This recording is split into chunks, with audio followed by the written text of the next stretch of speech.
Todo dia, antes de dormir, um filme se passa em minha cabeça. Eu me lembro de tudo como se fosse ontem e, ao ver o noticiário, temo que a atualidade se pareça tanto com... Bem, ontem. O ano era 67, início de junho para ser mais exata. Me lembro dos primeiros indícios de verão, da brisa, do primeiro piar tímido dos pássaros. Nesse ano, contudo, a brisa me trouxe o cheiro de pólvora, e a noite fresca me trouxe o medo da morte. O piar dos pássaros foi substituído pela sinfonia de sirenes e canhões. A liberdade viria. Era a terra prometida. Era o fim de nossa escravidão histórica, a ascensão sionista, o correr dos rios nacionais, só que banhados de sangue. 20 anos antes, a estrela de Davi, presente em tantos cantos de ornamentação da minha casa, ornamentava os braços de milhões dos meus. Era artigo de seleção entre quem nasceu para viver e quem nasceu para sofrer. Era a condenação dos herdeiros de Deus. E, naquele momento, a crença do povo judaico nunca foi colocada tanto à prova. O prêmio de consolação para o genocídio foi um território. A terra prometida, palco posterior de tantas guerras, mas tantas guerras que creio eu que foi amaldiçoada. Nesse novo cenário, vítimas e vilões se confundem. Interesses exteriores são dados com mais importância. O negro do petróleo cega, e a vida se esvai dos olhos de milhares de inocentes. Há muito a hora de dormir foi substituída pelo toque de recolher que entoa nas ruas. Ainda sentada na sala de estar, privilégio dos filhos mais velhos, observo meus pais se arrumarem para deitar. Mamãe retira os brincos de pérola, incrustados de rubi, com cuidado, e coloca na caixinha de joias. Estamos tão pobres, ela choraminga. Papai, já ajoelhado para a última prece do dia, ora para que o Estado de Israel impere nas vontades de Deus. Pede por uma casa maior, mais comida, o extermínio dos árabes e um lugar aos céus. Um lugar aos céus. Eu não entendi o porquê do ódio, do desejo de superioridade, de se manter no topo. E pior, no topo e sozinhos. De castigar, mesmo sabendo quão ruim é ser castigado injustamente por sua fé. E o porquê da hipocrisia também. Éramos ricos. Morávamos em Jerusalém, capital do estado. Vivíamos em um apartamento devidamente mobiliado de 3 andares. Até que eles caíram. Um por um. No dia 5, o jornal local informou sobre o primeiro dia de guerra. Era um ataque aéreo contra o Egito. Nosso exército atirava bombas incessantemente. 400 aviões egípcios explodiam pelo ar. Mesmo de tão longe eu imaginava o estouro. Soldados caíam dos ares, ou melhor, pedaços de soldados, como fogos de artifício. Com o espetáculo da morte, meu pai vibrava. Era Deus ouvindo suas preces.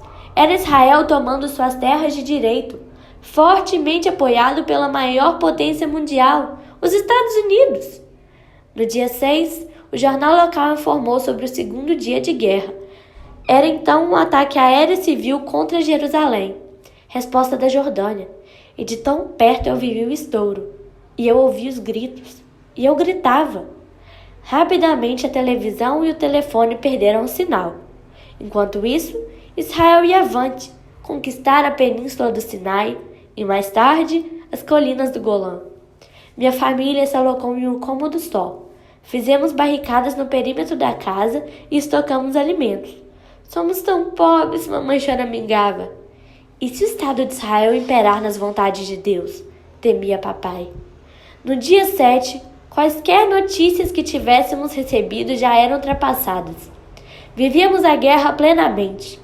Não sabíamos como estavam nossos parentes em Gaza, e os anos em que papai condenou os árabes foram pagos a juros altos, pois naquele dia já não tínhamos mais abrigo, a comida estocada tinha ido pelos ares, a comunidade árabe da Jerusalém Oriental se uniu, e nós ficamos como o papai rezou que ficássemos, no topo, e sozinhos. Naquela noite, mamãe perdeu sua casa, seu brinco de pérolas incrustados de rubis, e um filho bombardeado. No dia 8, antes mesmo do nascer do sol, encontrávamos nos escombros de uma escola. Diversos dos nossos estavam lá, com seus corpos mutilados, famílias mutiladas, histórias mutiladas. Como as contrações ritmadas de uma mãe a dar à luz, as bombas caíam, davam a morte, traziam a escuridão, e foi, em um desses intervalos, que uma família se aproximou da minha. A pele escura, o nariz avantajado, o hijab. Nós sabíamos do que se tratavam. Inimigos. Papai, com os punhos cerrados e os nervos das mãos saltando, foi recebido por uma mão estendida. Fomos convidados para a casa de árabes. E eles também haviam perdido parte da família na guerra. Naquela casa havia um porão. E eu não entendi, inicialmente, a necessidade de uma construção subterrânea. Até perceber que não era a primeira vez que eles enfrentavam uma guerra. Naquela noite, com fome, com medo, mamãe choramingou. Somos tão ricos. Que o Estado de Israel não impere nas vontades de Deus, suplicou papai. No dia 9 veio o primeiro cessar-fogo na Cisjordânia, e o ataque ainda mais potente na faixa de Gaza e no deserto do Sinai. As colinas do Golã haviam sido anexadas, e, após um bombardeio acidental a um navio de apoio americano, o governo ouviu a ONU, assinando o armistício.